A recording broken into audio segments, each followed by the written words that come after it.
창세기 38장. 그 즈음에 유다는 자기 형제들을 떠나 히라라고 하는 아둘람 사람에게 갔습니다. 거기에서 유다는 가나안 사람 수아라는 사람의 딸을 만나 그녀를 아내로 맞아들이고 동침했습니다. 그녀가 임신해 아들을 낳고 그 이름을 에르라고 했습니다. 그녀가 다시 임신해 아들을 낳고 그 이름을 오난이라고 했습니다. 그녀가 다시 임신해 아들을 낳고 그 이름을 셀라라고 했습니다. 셀라를 낳은 곳은 거십이었습니다.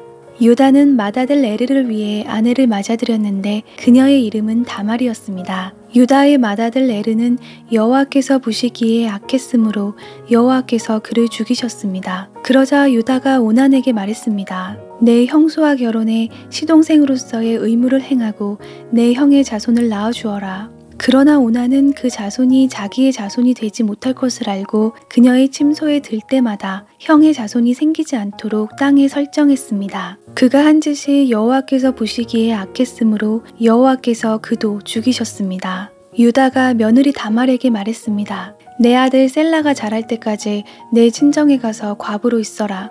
유다는 셀라도 형들처럼 죽게 될지도 모르겠다라고 생각했습니다. 다말은 친정에 가서 살았습니다. 오랜 세월이 지나 수아의 딸인 유다의 아내가 죽었습니다.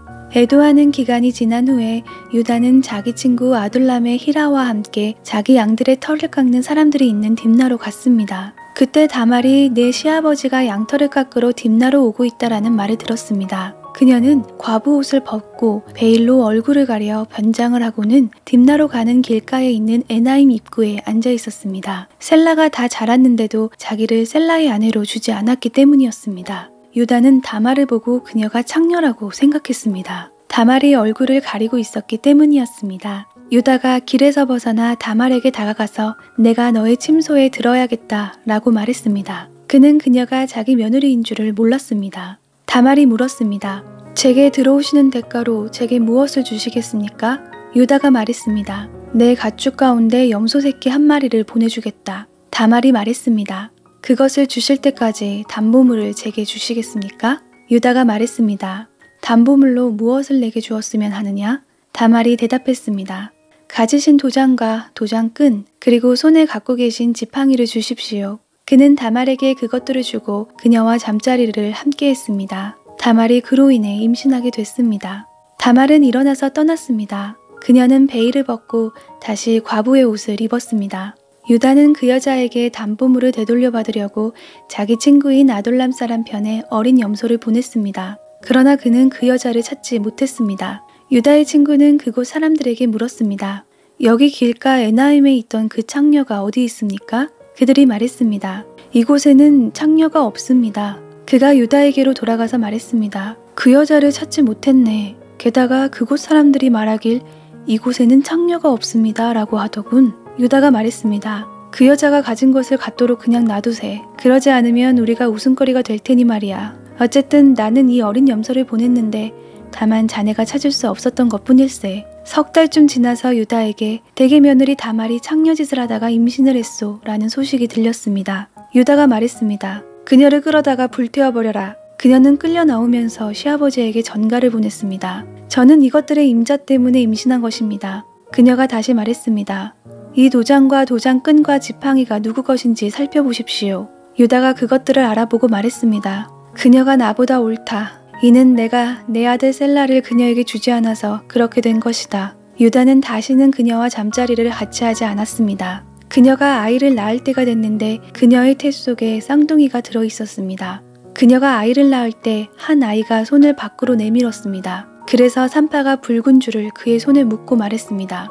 이 아이가 먼저 나왔습니다. 그러나 그가 손을 다시 들여 넣었습니다. 그리고 그의 형제가 먼저 나왔습니다. 산파는 내가 왜 먼저 나오느냐 라고 했고 그의 이름을 베레스라고 지었습니다. 그 다음에야 손에 붉은 줄을 묶은 그 아이가 나와서 그 이름을 세라라고 지었습니다. 창세기 39장. 한편 요셉은 이집트로 끌려갔습니다. 보디발이 요셉을 그곳으로 끌고 간 이스마엘 사람들로부터 요셉을 샀습니다. 보디발은 이집트 사람이며 바로의 신하인 경호대장이었습니다. 여호와께서 요셉과 함께 하심으로 요셉은 형통하게 됐습니다. 요셉은 이집트 사람인 주인의 집에 머물렀습니다. 요셉의 주인은 여호와께서 그와 함께 하시고 그가 하는 일마다 여호와께서 잘되게 해주시는 것을 보았습니다.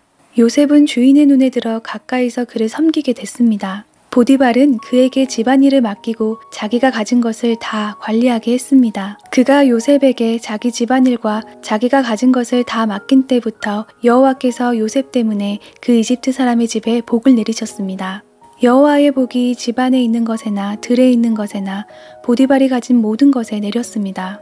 그래서 그는 모든 것을 요셉에게 맡겨두고 자기가 먹을 것 외에는 아무것도 신경 쓰지 않았습니다. 요셉은 외모가 아름답고 얼굴이 잘생긴 사람이었습니다. 얼마 후에 주인의 아내가 요셉에게 눈짓을 하며 말했습니다. 나와 같이 자자. 요셉은 거절하면서 자기 주인의 아내에게 말했습니다. 보십시오. 주인께서는 집안에 있는 것들에 대해 제게 전혀 간섭하지 않으시고 자신이 가진 모든 것을 제게 맡기셨습니다. 이 집에서 저보다 큰 사람이 없습니다. 내 주인께서 제게 허락하지 않으신 것이라고는 마님밖에 없는데 그것은 마님은 주인의 아내이기 때문입니다. 그런데 제가 어떻게 그렇게 악한 짓을 저질러 하나님께 죄를 짓겠습니까? 그녀가 날이면 날마다 요셉에게 끈질기게 요구했지만 요셉은 그녀와 함께 자기를 거절했을 뿐만 아니라 함께 있으려고도 하지 않았습니다. 그러던 어느 날 그가 일을 하러 집 안으로 들어갔는데 마침 집안에 그 집 하인들이 아무도 없었습니다. 주인의 아내가 요셉의 옷자락을 붙잡고 말했습니다. 나와 같이 자자. 그러나 요셉은 뿌리치며 옷을 그녀의 손에 버려둔 채 집 밖으로 도망쳤습니다. 그녀는 요셉이 겉옷을 자기 손에 버려둔 채 집 밖으로 도망친 것을 보고 집에서 일하는 하인들을 불러 말했습니다. 보라, 주님께서 우리를 웃음거리로 만들려고 이 히브리 사람을 데려왔나 보구나. 이 사람이 내게로 와서 나를 덮치려고 해서 내가 큰 소리를 질렀다. 내가 목소리 높여 고함치니까 그가 옷을 내 옆에 버려둔 채 집 밖으로 도망쳤다. 그녀는 주인이 집에 돌아올 때까지 그 옷을 곁에 두고 있다가 그에게 이 일들에 대해서 말했습니다. 당신이 우리에게 데려온 저 히브리 종이 저를 희롱하려고 제게로 들어왔습니다. 그런데 제가 고함치는 소리를 듣자 자기 옷을 나한테 버려두고 집 밖으로 도망쳤습니다. 그의 아내가 당신의 종이 내게 이런 짓을 했습니다 라고 말하는 것을 듣자 주인은 크게 분노했습니다. 요셉의 주인은 요셉을 데려다가 왕의 제수를 가두는 감옥에 집어넣었습니다.